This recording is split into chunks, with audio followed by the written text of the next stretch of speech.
When it comes to Henry VIII's tragic wives, most people think of Anne Boleyn, beheaded, betrayed, and remembered in every history book. But what if I told you the real tragedy belonged to a woman history almost forgot? Anne of Cleves, the queen Henry rejected the moment he saw her. The woman he called ugly, the wife he refused to touch. And here's what nobody talks about. While she was still his queen, still his lawful wife, Henry paraded a teenage mistress through the royal halls, flaunting her before the very woman he had just humiliated. Anne was so sheltered, so untouched by courtly life, that she didn't even understand what marriage meant. She thought holding hands and saying goodnight was enough. She had no idea what her husband was doing to her. Then Henry cast her aside, and for 17 long years, Anne lived in quiet exile. No husband, no family, just empty castles and servants who pitied her. When she died at 41, sick and forgotten, she left behind a will, and hidden in that legal document was the most heartbreaking truth of all. But there's one thing she didn't mention, and historians still argue why. Anne of Cleves was born on a mild September morning in 1550, in a castle surrounded by rivers and fields that shimmered like polished glass. Her home, Schlossberg near Dusseldorf, stood tall among the misty hills of the Rhineland, a fortress of gray stone and quiet dignity. Inside those walls, her world was structured, predictable, and safe. Servants moved softly through long corridors. Church bells dictated the rhythm of each day. Mornings began with the scent of warm bread and the sound of horses being saddled for the hunt. It was a life governed not by vanity or intrigue, but by routine, duty, and discipline. Her mother, Maria of Jülichburg, was no idle noblewoman. When Anne's father, Duke Johann, traveled or fell ill, Maria ruled in his place, signing decrees, managing taxes, settling disputes. Anne watched her mother with wide eyes, studying her calm authority. It was her first lesson in power, not the kind that demands attention, but the kind that quietly keeps a kingdom from falling apart. In that household, women worked. They accounted for every coin, inspected harvests, and oversaw kitchens that fed hundreds. While other princesses were trained to charm, Anne was taught to endure. Her education reflected her mother's values. Tutors came and went, teaching her German, a little Latin, and the fundamentals of estate management. She learned how to calculate rents, record grain stores, and read trade ledgers. When she wasn't at her desk, she was in the stables, her favorite place. Anne adored horses.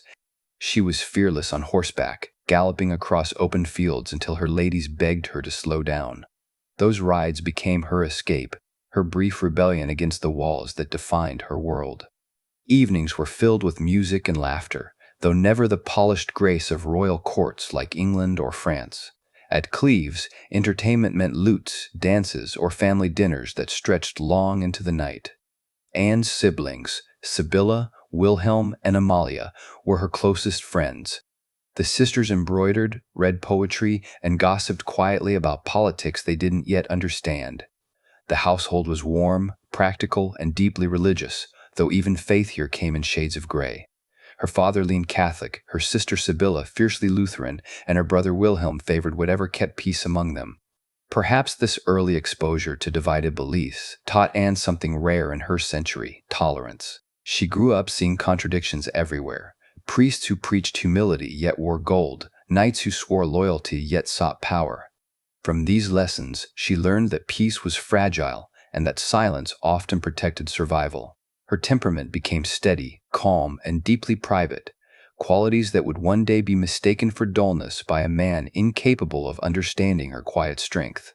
By 11, she was engaged to the son of the Duke of Lorraine, a match meant to strengthen her family's alliances. She didn't meet him, didn't love him, and perhaps didn't even think much about him. When the engagement was dissolved 7 years later, Anne didn't shed a tear. It was simply another decision made for her, another plan arranged in a room where she wasn't invited. Still, she accepted it with composure. Life in Cleves had taught her that fate was best met with grace. She spent her days sewing fine linen, helping her mother organize the household accounts, and hosting guests who came to pay their respects. Her world was small but stable. In those quiet years, Anne's kindness became her reputation. Servants adored her for her gentleness, calling her unsere gute, Anna, our good Anne. She was content, perhaps even happy. She didn't crave grandeur or romance. She never imagined herself on a throne or beside a king. And yet, history has a way of finding those who least seek it. While Anne lived her tranquil life along the Rhine, across the English Channel a storm was brewing. King Henry VIII of England, the man who had broken from Rome, executed one wife, and buried another, was restless again. He was aging, his leg infected, and his patience short. His latest queen, Jane Seymour, had died, giving him the son he so desperately wanted. But Henry was not a man to live without a wife or an audience. He wanted beauty, obedience, and diplomacy wrapped into one body, a woman who could soothe his pride and strengthen his throne. Thomas Cromwell, his most trusted minister, scoured Europe for a suitable bride. France and Spain refused him. Rumors of Henry's temper and cruelty had spread across courts like wildfire. But there was one small duchy in Germany still open to alliance, Cleves. Its ruler, Anne's brother Wilhelm, sought English friendship to protect his lands from the Holy Roman Emperor. The match made sense on paper. Protestant England allied with Protestant Cleves. It was a marriage of convenience disguised as destiny. Letters were exchanged, portraits were requested. And one day, an artist named Hans Holbein arrived in Cleves carrying brushes, pigments, and the heavy expectation of empire. Anne sat patiently as he painted her face. Modest gown, serene expression, hands folded with quiet poise. She had no idea that this portrait would change her life forever. When Holbein returned to England, Henry gazed upon the painting and saw what he wanted to see: youth, grace, and virtue. He decided she was perfect, sight unseen. Across the sea, Anne was told the same. Her brother assured her that her new husband was noble, generous, and devoted. She believed him. Why wouldn't she? She had been raised to obey, not to question. As she packed her trunks with silks, letters, and keepsakes, she kissed her mother's hand one last time. The castle that had always protected her began to fade behind her carriage wheels. Anne didn't cry. She smiled politely, unaware that she would never see her home, her family, or her country again. She wasn't chasing a crown. She was following duty. And somewhere across the sea, a desperate king, wounded in body and ego, was waiting to make the greatest mistake of his life. When Queen Jane Seymour died, giving birth to Henry's long-awaited son, the entire kingdom mourned, but not for long. Henry VIII was a man who could not bear loneliness, nor the emptiness of his own reflection. His body had grown heavy, his leg ulcerous and foul-smelling, his temper impossible to predict. Yet in his mind he was still the Golden King, the man who deserved adoration, youth, and beauty. England's court whispered that the king's eyes were already wandering, scanning Europe for a woman worthy enough to share his throne and desperate enough to accept it. What Henry wanted was not just affection. He wanted validation, and he would find it in the most political way possible. Enter Thomas Cromwell, Henry's shrewd and ambitious minister, the man who had engineered the downfall of Anne Boleyn and brokered his marriage to Jane Seymour. Cromwell saw the tides of Europe turning. England was isolated, Rome despised them, and Spain would never forgive the king's defiance. France was untrustworthy, and Scotland too small a prize. If England were to survive, it needed allies, Protestant allies. And in the heart of the German states stood a duchy that could deliver exactly that, Cleves. Cromwell's idea seemed perfect on paper. The Duke of Cleves ruled a prosperous and strategically placed territory along the Rhine. His family had connections to both Lutheran reformers and the Holy Roman Empire, a balance of power that made him politically appealing. And his eldest unmarried sister Anne was of marriageable age, respectable, well-educated, untainted by scandal. A union between Henry and Anne could secure England's Protestant identity and frighten both the Pope and Emperor at once. To Cromwell, it was a masterstroke of diplomacy. To Henry, it could be the renewal of his fading glory. But Henry was a man of vanity. For all his talk of faith and politics, he wanted to know one thing before he agreed. Was she beautiful? He had been burned before, literally and figuratively. The image of youth mattered more to him than treaties or theology. So, he sent his favorite painter, Hans Holbein the Younger, across the sea with one delicate mission: capture the likeness of the Cleves sisters, Anne and her younger sibling Amalia, and bring their beauty home to England on canvas. Holbein worked quickly and carefully, sketching Anne with precision. She sat still, unaware that her face would soon decide her destiny. She wore modest German attire, her hair hidden beneath a cap, her gaze calm but curious. To Holbein, she seemed dignified, serene, the kind of beauty that doesn't beg to be seen. When the portrait reached Henry's hands, the king stared at it for hours. The smooth oval of her face, the pale skin, the fine blue eyes, everything looked exactly as he wanted to believe it would be. Cromwell knew that moment sealed her fate. The brush that sealed Anne's future, he would later remark, wasn't dipped in love, but diplomacy. Henry's heart, or rather his pride, was instantly ensnared. He declared she was the most suitable candidate in Europe. He hadn't met her, hadn't heard her voice, hadn't seen her laugh, but the image was enough. To a king obsessed with appearances, the portrait became the promise of perfection. Letters raced across borders. Cromwell and Duke Wilhelm of Cleves exchanged flattering words, and an agreement was drawn. The dowry would be modest, but Henry, determined to prove his wealth and power, offered an enormous sum: 100,000 florins. The negotiations were swift. Cleves needed England's alliance. England needed Cleves' legitimacy. The political trap had sprung, and Anne, innocent, gentle Anne, was the bait neither man saw as human. In Cleves, preparations began. Anne's mother, Maria, helped her daughter pack jewels, gowns, and tokens for her new life. The duchy celebrated. Their Anne would become Queen of England. But amid the festivity, no one asked her if she wanted it. For her, marriage was duty. She believed she would be a loyal wife, that kindness and obedience were virtues enough. She had no idea what England expected, or what kind of man her new husband had become. Anne's life had been sheltered.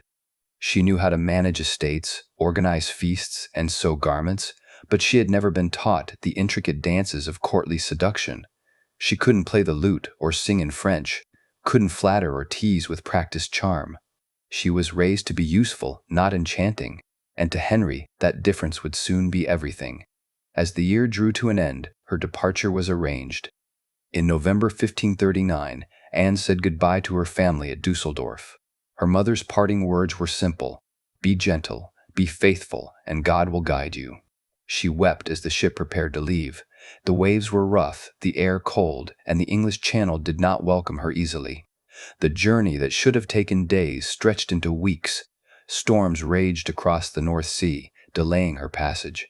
Each gust of wind seemed a whisper of warning. When her entourage finally reached Calais, they waited there for better weather. English courtiers visited her, reporting back to Henry that she was pleasant, modest, and well-spoken. The reports pleased him. He imagined the woman from Holbein's painting stepping gracefully into his life, ready to adore him. But the winds did not stop. Heavy rains soaked the shores, forcing Anne to wait through a long and anxious December. The court in England grew impatient. Henry paced his halls, his vanity gnawing at him. He sent more messengers, more letters, demanding updates, demanding perfection. Meanwhile, Anne remained patient. She smiled, entertained her attendants, practiced her English phrases, and dreamed of her new home. She was not nervous. How could she be? No one had warned her of the king's temper, his ego, or his rotting leg that festered beneath velvet stockings. She believed she was stepping into a fairy tale. When at last the skies cleared, her ship set sail for England. As it approached the cliffs of Dover, cannons roared in salute, and crowds lined the roads to greet her. She smiled, believing she was already loved. Behind her, the storm clouds slowly faded. Ahead of her waited something far darker, not a tempest of the sea, but of pride, betrayal, and heartbreak. The portrait had captured her beauty, but the man who ordered it would destroy her peace. And as Anne's ship docked on English soil, destiny itself held its breath. For the queen who was about to meet her king would soon learn what it meant to be admired by a tyrant and despised by the same heart. New Year's Day, 1540. The wind carried the chill of winter through Rochester Castle, and the banners that hung along the stone walls fluttered like the restless heart of a woman about to meet her destiny. Anne of Cleves had arrived in England only days before. weary from a long and brutal sea voyage. Her hands were calloused from the cold, her face pale from sleepless nights, but her spirit, naive yet hopeful, burned quietly beneath layers of wool and duty. She believed she was about to meet her husband, the great Henry VIII, a man whose name had echoed across Europe like the toll of a church bell. But Henry had other plans. The aging king, swollen with pride and vanity, had decided to meet her in disguise. A gallant gesture, he thought, inspired by tales of chivalric romance. He imagined himself as a young knight once again, swooping in to surprise his fair lady, revealing his identity at the perfect heart-stopping moment. In his mind, she would blush, kneel, and fall instantly in love. After all, who would not swoon before the might of the King of England? As Henry approached, his cloak flared behind him, boots striking the cobblestones with self-assured rhythm. A few attendants trailed discreetly, their faces tight with unease. They knew this wasn't a fairy tale. The king's confidence had long since turned into insecurity, and this meeting, this foolish masquerade, was the test no one dared to interrupt. He carried with him a token, a small gift to present to his bride as a secret admirer. But it wasn't love that guided him. It was vanity, the desperate hunger to be adored. Inside the chamber, Anne stood by the window, gazing out at a frozen garden. The English landscape was unlike her homeland, the skies lower, the air heavier, the silence thick. When the door burst open, she startled. Before her stood a strange man, red-faced, dressed in traveling garb, breathing heavily from the climb up the stairs. Without introduction or courtesy, he stepped forward and took her hand. Anne's eyes widened. The man pressed a kiss upon her fingers, rough and sudden. She pulled back instinctively, confusion flickering across her face. The room fell quiet. For a heartbeat, Henry froze. He had expected delight, laughter, a coy smile, some spark of recognition. Instead, he was met with polite discomfort. The fantasy shattered. The king's expression curdled, his pride collapsing beneath the weight of embarrassment. The woman he imagined as a vision of grace was simply startled. No music swelled, no romance bloomed. Only silence filled the cold chamber, and Henry's ego, vast and fragile, began to splinter. He turned sharply, muttering something under his breath, leaving his attendants to bow awkwardly in his wake. Anne, still confused, looked to her ladies for guidance. "Who was that man?" she whispered in German. One of them hesitated before answering. "Your Majesty, that was the king." Her face drained of color. She sank into a nearby chair, trembling not from love, but from realization. She had failed to please him, and she did not even know how. Outside, Henry tore off his gloves and flung them to the ground. "I like her not," he spat, his voice venomous with humiliation. The attendants exchanged glances but dared not speak. His pride, once wounded, was merciless. "She is nothing like her portrait," he sneered, recalling Holbein's flattering painting. "That damned artist made me a fool." The next hours unfolded with cruel detachment.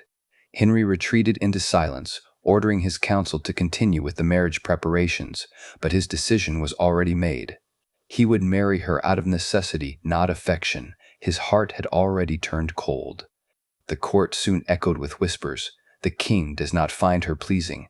Every servant, every lady-in-waiting, every courtier felt the tremor of his words.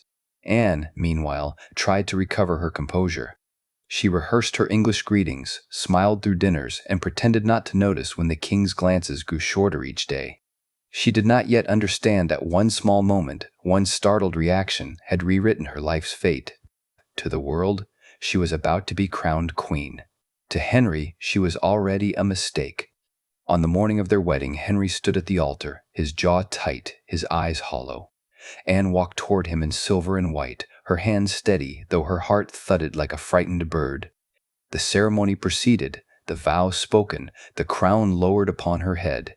Yet as the choir sang and the people cheered, there was an invisible distance between them, wider than oceans, colder than stone.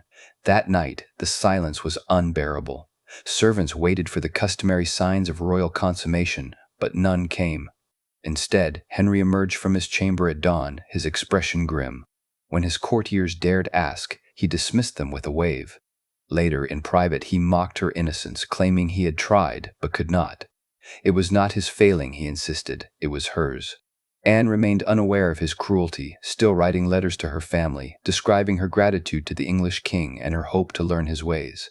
She sent gifts, studied customs, even practiced smiling the way English ladies did, soft, graceful, restrained. But behind closed doors, Henry was already plotting his next escape. He expected a fairy tale, the narrator whispers. She expected respect. They both got humiliation. The irony of history is sharp here. A woman raised for duty meeting a man enslaved by pride. The first meeting that should have united kingdoms instead divided hearts. It was the quiet beginning of one of England's most infamous royal farces. Henry's resentment hardened into public disdain. He mocked her accent, her clothing, her manners. Courtiers followed his lead, and laughter replaced courtesy. Yet even as the whispers grew crueler, Anne carried herself with grace, unaware that her dignity would one day outlive his throne. By the end of that cold January week, the die was cast. The marriage would happen, not for love, not for passion, but because politics demanded it. Henry needed the alliance. Anne needed to survive. And though they would share a wedding ring, they would never share a heart. He would marry her anyway, not out of love, but out of duty. And she would pay the price for his pride. The wedding of Anne of Cleves was supposed to be a triumph, a golden alliance between two great houses, a celebration that would heal the rift between kingdoms. On the morning of January 6, 1540, the bells of Greenwich Palace rang across the frozen Thames. Nobles in silks and furs gathered in the great hall, where chandeliers dripped with candlelight and golden tapestries glowed with images of saints and angels. Anne, radiant in silver damask and pearls, looked every inch a queen. Henry, bloated and pale but cloaked in crimson velvet, smiled for his court, though the gesture never reached his eyes. The vows were spoken, the rings exchanged, the choirs thundered their hymns, and yet beneath the splendor, something hollow echoed between them. It was a marriage crafted from politics, not affection. That night the great feasts began. The table stretched endlessly, heavy with roasted swans, gilded pies, sugared fruits, and wine that flowed like rivers. Courtiers toasted the new queen, musicians played until their fingers ached, and poets recited verses about love's eternal flame. But when the torches dimmed and the noise faded, silence followed Anne into her chamber. Her ladies-in-waiting undressed her with trembling excitement, whispering about the king, about his romantic nature, about what this night would mean. But when Henry entered the room, that silence thickened into frost. He spoke politely, almost awkwardly. He kissed her hand, asked if she was comfortable, and made some brief remarks about the ceremony. Then, without another word, he turned away. Anne watched him from the bed as he removed his heavy robes, his face unreadable. When he climbed beside her, there was no warmth, no curiosity, no tenderness, just the sound of his breathing, shallow and impatient. In the morning, when the king's servants came to wake him, Henry announced loudly that he was well enough, but had not found his bride to his liking. He complained to his physician about her appearance, her body, even her scent, lies born of pride and humiliation. The whispers spread before breakfast was even served. By noon, half the palace knew that the marriage had not been consummated. By nightfall, London did. Anne knew nothing of this. She rose the next day with a shy smile, greeting her new husband as if nothing were wrong. She thought his distance was simply a matter of nerves or modesty. She had been raised in a home where men and women were kept apart, where marriage was more about respect than desire. To her, intimacy meant kindness, companionship, shared meals, and a hand held at dusk. So when her ladies asked, giggling, about her first night as queen, Anne blushed and said sweetly, "He kisses me, takes my hand, and says good night. Is this not enough?" They stared at her in silence. The laughter died on their lips. None of them dared to explain what she did not yet know. While Anne basked in naive contentment, Henry's resentment grew darker. He could not bear the thought of being mocked for his failure. To protect his ego, he began spreading stories, that she was unattractive, that her body repelled him, that God himself had cursed the union. Courtiers listened, pretended to sympathize, and whispered the rumors onward. The king cannot bring himself to her bed, they said. He doubts she's even a virgin. Anne, oblivious, continued to smile politely at the man who was destroying her reputation. The cruelty was subtle at first. Henry stopped visiting her chamber under the excuse of ill health. He ceased calling her by affectionate titles, addressing her instead as Madam in the cold language of diplomacy. At banquets, he praised her virtue and simplicity, compliments that sounded more like insults. Behind the scenes, he was already seeking a way out. The courtiers could feel the tension. They avoided meeting Anne's eyes, knowing what was coming but powerless to warn her. Only Thomas Cromwell, the man who had arranged the marriage, looked truly afraid. He saw the signs. Henry's restlessness, his cruel jokes, his sudden absences, and knew his own position was unraveling with hers. Anne tried harder to please him. She dressed elegantly, spoke softly, learned English phrases to greet him, even laughed at his tired humor. But nothing thawed the ice between them. Henry would dine with her, smile stiffly, and excuse himself before dessert. To everyone else, it looked like royal courtesy, but Anne could feel the chill creeping in. Then came the humiliation she could no longer ignore. Word spread that the king was visiting Lambeth Palace every evening. At first, she thought it was business, but whispers from her ladies confirmed the truth. He was meeting a young girl named Catherine Howard, one of Anne's own attendants. Catherine was everything Anne was not. 16, lively, flirtatious, and ambitious, she called Henry "my king" in a voice dripping with admiration. She danced for him, wrote him letters filled with girlish devotion, and played the role of the affectionate child he wished his bride had been. Henry was besotted. The same man who found Anne's innocence dull now found a teenager's inexperience intoxicating. At court, people began to watch Anne with pity. She stood beside the king at ceremonies, smiling with dignity while knowing the gossip circling around her. The courtiers bowed deeply, but their eyes were heavy with sympathy. She was no longer a queen in their eyes, just a placeholder for the next wedding. Even the palace servants whispered.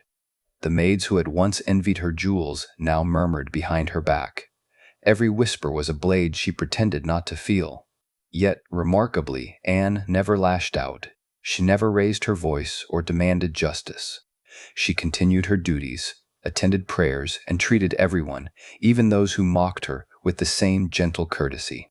Behind closed doors, however, the truth began to sink in. The king she had crossed an ocean to marry would never love her. Her body was being discussed by strangers. Her marriage existed only on parchment, and the man she called husband was already slipping away into the arms of another woman. The palace lights burned late into the night as Anne sat alone by the window, the cold moonlight washing over her face.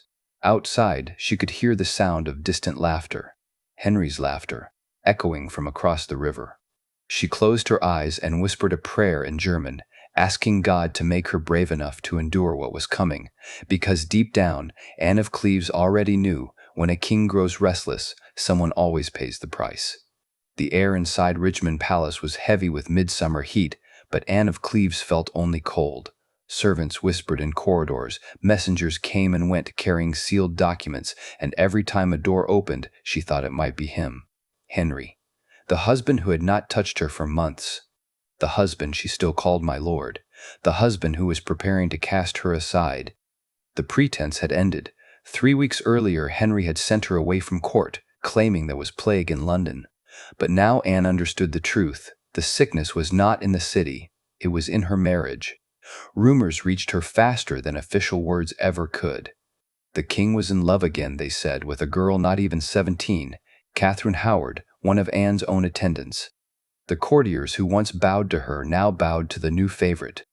Laughter echoed across the Thames from Lambeth Palace, where Henry visited every evening, and Anne, the lawful Queen of England, sat alone in silence, listening to the wind scrape against her chamber windows. On the morning of July 6, 1540, the knock finally came. Henry's commissioners entered, solemn, courteous, rehearsed. Behind them, the royal secretary carried a parchment rolled in scarlet ribbon. Anne knew before they spoke. The eldest commissioner, Lord Chancellor Audeley, stepped forward and read in a trembling monotone. The king sought to dissolve their marriage. The union, he claimed, had never been consummated. Moreover, her earlier engagement to the Duke of Lorraine's son, made years before, remained legally binding. Therefore, by law and by conscience, Henry's marriage to Anne was invalid. Invalid. The word rang like a bell inside her head, sharp, final, unreal. She stared at the men before her, their faces lowered, their expressions unreadable. Every sentence they spoke was coated in false sympathy. When they finished, the silence in the chamber was unbearable. Anne's hands began to shake. For months she had smiled through whispers, endured humiliation, prayed for patience. But this was the final cruelty. She rose from her chair, her voice breaking. "Tell His Majesty," she said, "that I am his true wife before God and the world." The room shifted uneasily.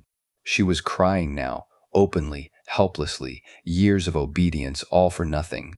The men exchanged glances but said nothing. She turned away, hiding her face, and called out for her German ambassador.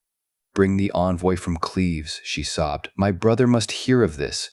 My mother must be told what England has done to me." For hours, chaos filled the palace. Messengers were sent, letters drafted, tears dried and returned. But by nightfall, Anne stopped crying. Something inside her, that fragile thread that had tied her to hope, quietly broke. That night she sat by the window, watching torches flicker along the riverbank. She thought of Catherine of Aragon, humiliated, cast aside, forced to live as a widow while still calling herself queen. She thought of Anne Boleyn, once beloved, then condemned. She had seen what happened to queens who resisted. And so, as dawn broke on July 7th, Anne made her decision.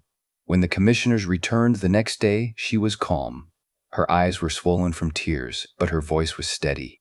She listened as they repeated their arguments, this time less cautious, more confident. When they finished, she simply nodded. "If it pleases His Majesty and the Council," she said quietly, "I will not oppose his will." The men blinked, surprised. One stammered, "Your Grace, do you accept the dissolution?" Anne gave a small, tired smile. "I do." And in that moment, something shifted, not in the law, but in power. By surrendering, she took control of her fate. Henry had expected defiance, perhaps tears, perhaps outrage that would justify his cruelty. Instead, she gave him what he least expected, grace. A week later, she wrote a brief letter addressed to the king. It was not a plea nor an accusation. It was the letter of a woman who had learned the art of survival. "Your Majesty, I thank you for your goodness. I hope still to enjoy your company sometimes, and I pray for your health and happiness." When Henry read it, he was astonished. He called her wise and gentle, and for the first time in months, he spoke her name without scorn. The same man who had humiliated her in public now rewarded her in private. On July 12, 1540, the marriage was formally annulled. Henry declared that Anne was to be treated as his dear sister, granted precedence after his daughters, and given a yearly income of £4,000, an unimaginable fortune. He even gifted her 3 grand estates, Richmond, Bletchingley, and Hever Castle, once home to the beheaded Anne Boleyn. Courtiers marveled at her composure. She appeared at court dinners smiling, speaking little but kindly to all. When Henry's new queen, Catherine Howard, entered the palace, Anne curtsied gracefully. She even sent gifts. It was the ultimate act of self-control, a performance of serenity over heartbreak. But behind the calm mask was a quiet emptiness. Her marriage had lasted only 6 months, yet it had aged her years. Her crown had been traded for comfort, her title for safety. She was wealthy now, but alone in a foreign land, surrounded by servants who pitied her and courtiers who whispered her name as a cautionary tale. When she left the palace for the last time as queen, no trumpets sounded, no banners waved. She rode out through the gates at sunset, her carriage wheels grinding over gravel, the wind catching the red banners of England and snapping them sharply in the air. The river glimmered beside her, the same river that had carried Henry to his new love. Inside her carriage, Anne sat very still. She did not cry, she did not curse. She only looked down at her hands, the same hands Henry had once kissed in disguise, and whispered a prayer. In that prayer she asked, not for revenge, not for restoration, but for peace. And perhaps, in that silence, in that single act of surrender, Anne of Cleves became something no one expected her to be, free. Her marriage was over. Her queenship was gone. But her story, her quiet, defiant story, had only just begun. When the annulment was signed and sealed, Anne of Cleves was no longer a queen, yet she was not stripped of everything. Henry, perhaps softened by her quiet acceptance, granted her a new title, the king's beloved sister. It sounded affectionate, almost familial, but beneath it lay a subtle truth. She was still a foreigner, tolerated but never fully accepted. In exchange for her crown, Anne received estates at Hever Castle, Richmond, and Chelsea Manor. Each was grand, filled with the echoes of England's nobility, yet to her they felt like borrowed dreams, beautiful but hollow. At first, freedom felt disorienting. There were no ladies to dress her, no courtiers to whisper scandal, no king to disappoint. The silence was both a balm and a burden. She rose before dawn, as she had in Cleves, and walked the long halls of her new home in slippers that made no sound. Outside her window stretched the river, still and gray, reflecting the same emptiness she carried within. She wrote letters to her family in Germany, full of politeness and gratitude, yet she never mentioned the loneliness that hovered behind every word. Over time, Anne found comfort in small acts of routine. She began to ride again, her favorite mare trotting along the misty fields behind Richmond Palace. She oversaw her servants with quiet kindness, making sure none went unpaid or hungry. The local villagers grew fond of her. They called her Lady Anne, bringing her flowers and fresh bread. She would smile, a small, restrained smile that hid years of heartbreak, and give twice as much in return. The generosity she showed them became her quiet rebellion against a world that once humiliated her. She also kept a distant but warm relationship with Henry's daughters, Mary and Elizabeth. When they visited, she welcomed them like her own, offering gentle advice and comfort that no one else dared to give. Elizabeth especially admired her grace, the way she carried her wounds without bitterness. To the young princess, Anne was proof that a woman's power need not come from a crown, but from her composure when the world tried to take it away. Seasons passed, and the once foreign estates began to feel like fragments of a home she would never truly own. At Chelsea, she filled the gardens with tulips and lilies, arranging them just as her mother had done in Cleves. The scent of the flowers brought fleeting memories of her youth, of riding beside her brother, of laughter under open skies untouched by politics or kings. But each time she closed her eyes, those memories slipped further away, as though they belonged to another life entirely. Though her title gave her privilege, it also kept her isolated. She was invited to court on rare occasions, always seated politely away from the center of attention. People bowed to her, but they did not know her.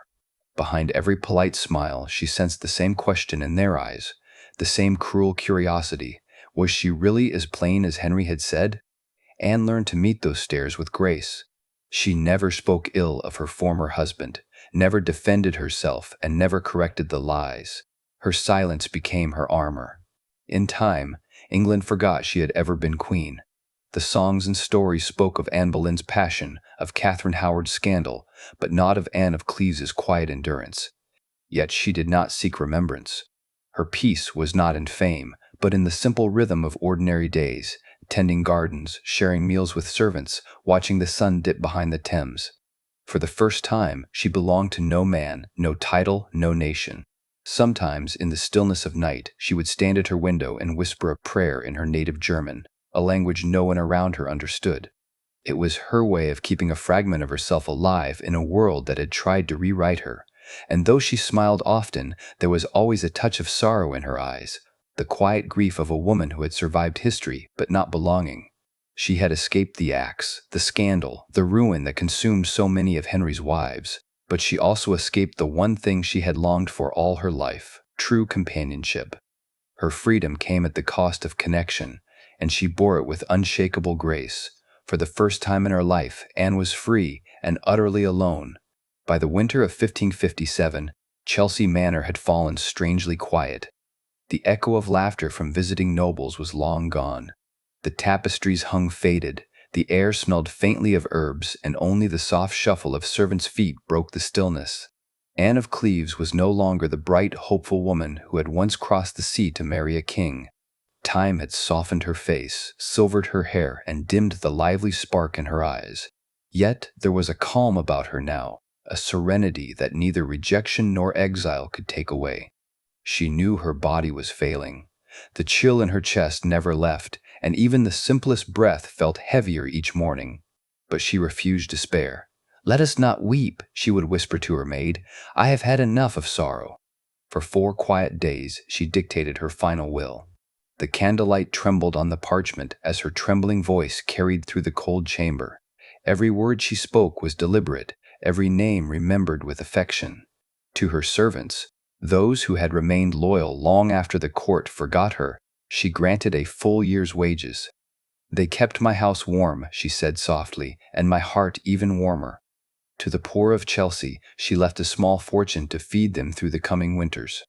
"Let them not starve as I once starved for kindness." Her will was not written in bitterness but in generosity. Each line read like an apology to a world that had wounded her. She left her favorite rings and brooches to old friends, gifts once exchanged in happier times. To her lost siblings in Cleves, whom she had not seen in nearly 2 decades, she sent small jewels and letters sealed with wax. "A final message across the sea," she murmured, "so they will know I did not forget." The servants wept as they recorded her words. To them she was no fallen queen, but a woman who had survived history's cruelty with grace. By the 3rd day, her strength faltered. She paused between sentences, her voice fading like the winter light outside her window. She asked for the window to remain open. "I wish to feel the air of England once more." Her doctor warned her of the cold, but she smiled faintly. "It was this air that gave me life here. Let it take it back gently." When the notary reviewed the document, he noticed something strange. The vast estates she had lived on, Hever Castle, Richmond, Chelsea, were nowhere mentioned. They were never truly hers. Henry's gift had been symbolic, not legal. Even in death, the crown reclaimed what it had once offered in false kindness. The irony was cruel. The woman Henry called ugly had lived her final years surrounded by beauty she did not own. Still, Anne never complained. "The king gave me peace," she once said, "and that is more than he gave to most." As her body weakened, she asked that her attendants light candles and pray, not for her soul but for those who never found forgiveness. Her final night was peaceful. A gentle rain tapped against the window as her breathing slowed. Her maid, Marjorie, held her hand and whispered a psalm. Anne's last words were barely a breath. "Remember kindness." When dawn came, she was gone, her face still, her lips curved in something close to contentment. There was no grand mourning at the palace, no royal tears shed. Yet word of her passing spread quietly through London. The poor she had fed, the servants she had rewarded, and the friends she had remembered, they spoke of her not as the discarded queen, but as the kindest soul to ever wear a crown. Her will became her final letter to the world, a document not of wealth but of character. It carried no demands, no grudges, no bitterness.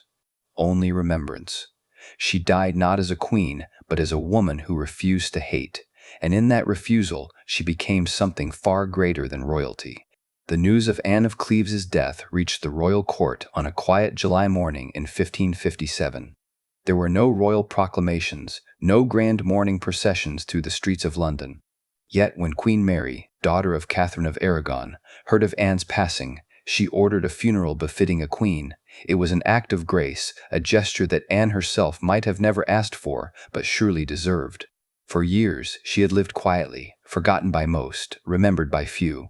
But now, England would honor her one last time. The preparations began in solemn haste. From the royal wardrobe came silks and banners embroidered with her family crest. Servants lit hundreds of beeswax candles to line the path to Westminster Abbey. On the morning of the funeral, the Abbey bell tolled through thick mist, echoing across the Thames like a soft lament. There was no cheering crowd, only the faint shuffling of guards, clerics, and mourners who had once served her. Their footsteps, measured, deliberate, filled the nave with a rhythm both haunting and holy. A queen without a crown was about to receive the honor that life had denied her. As the procession entered the abbey, the light filtered through the stained glass, casting gentle colors across the flag-draped coffin. A hush swept through the gathering. Among them stood noblewomen who remembered Anne's laughter, the gentle way she asked about their children, the quiet dignity that never left her eyes. They wept silently, not for a fallen monarch, but for a kind soul who had endured her fate without bitterness. The choir began to sing, Requiem aeternam dona Domine. Eternal rest grant unto her, O Lord. The words lingered in the air, echoing against ancient stone, as if even the abbey itself wished to apologize for forgetting her. She was buried near the high altar, close enough to royalty to acknowledge her title, yet not among them. A symbolic reminder of how her life had always balanced between privilege and exclusion. Her coffin was simple, lined with oak and draped in white velvet, adorned with the emblem of Cleves. The scent of incense drifted through the cold air as prayers were read. One by one, the mourners stepped forward to bow. Some whispered blessings, others crossed themselves, but all carried the weight of unspoken remorse. Remorse for a woman the world had misunderstood. In that moment, her life came full circle. The same England that had once mocked her now buried her in reverence. There was no crown, no husband, no heirs to mourn her, only the echo of mercy that followed her wherever she went. Her kindness became her voice, one priest murmured, her will, her final letter to the world, and indeed that will, written in her own hand just weeks before, told more about Anne of Cleves than any royal chronicle ever could. She had remembered every servant by name, every stable boy, every maid who once smiled at her. She left them tokens, wages, and blessings, proof that compassion was her true inheritance. When the final hymn faded, the great doors of Westminster closed softly behind the mourners. Silence fell. Days later, the abbey returned to its usual rhythm. Coronations, masses, and state ceremonies continued as if nothing had changed. Her resting place bore no grand monument, only a modest inscription. Time passed, centuries turned, and dust settled on her tomb. Visitors walked by without noticing. Her name, Anne of Cleves, vanished from memory, her story buried beneath layers of politics and power. And yet, history has a strange way of remembering what the living forget. Centuries later, scholars restored her monument and placed a simple stone above her remains. The carving reads, Queen of England, 1540. Anne of Cleves. No titles of conquest, no words of beauty or rank, just truth. She was queen, if only for a moment, and she was kind, always. Anne's death was quiet, her life understated. But in that silence, she won a victory none of Henry's other wives could claim: peace. While others died by sword or scandal, Anne died with grace. Her story is not one of failure, but endurance, proof that dignity can survive where love does not. She outlived her enemies, forgave her betrayers, and left behind a legacy too gentle for the violent age that shaped her. Forgotten by kings, remembered by kindness. Tell me what you think. Did Anne win in her own quiet way? Hit that like button if her story moved you, and subscribe for more untold royal stories, because history still hides hearts like hers.